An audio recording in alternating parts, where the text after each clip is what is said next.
రాళ్ళు తిని అరిగించుకోగల వయసులో ఉన్నప్పుడు తినడానికి మరమరాలు కూడా దొరకలేదు. వజ్రాలు వైడూర్యాలు పోగేసుకున్న ఈ వయసులో మరమరాలు కూడా తింటే అరగట్లేదు. వీడియో మొత్తం చూస్తే దీని మీనింగ్ అర్థమవుతుంది. దయచేసి జాగ్రత్త వినండి. నీ శరీరం లేచి నిలబడటానికి సహకరించని రోజు, నీ చేతులతో నీరు కూడా తాగలేని రోజు, నీ కాలు ఒక్క అడుగు కూడా వేయలేని రోజు, నీ పనులకు ఇంకొకరిపై ఆధారపడిన రోజు, నీ మాటలని నీ నోటితో పలకలేని రోజు, నీ నిస్సహాయ స్థితిని చూసి నీకే జాలి వేసిన రోజు నీకే అర్థమవుతుంది. అసలు నువ్వు నీ జీవితంలో ఏం చేసావో, ఏం సాధించావో, ఏం పోగొట్టుకున్నావో అని. బాధాకరమైన విషయం ఏంటి అంటే అప్పటికే నీకు జరగాల్సిన నష్టం అంతా జరిగిపోయి నీ తప్పు సరిదిద్దుకునే అవకాశం కూడా ఉండదు. అందుకే అన్నీ బాగున్నప్పుడే నిన్ను నువ్వు మార్చుకో.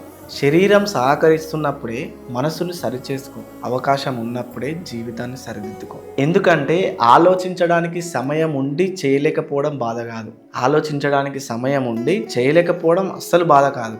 చేయాల్సిన సమయం దాటిపోయిన తర్వాత ఆలోచించడమే నిజమైన బాధ.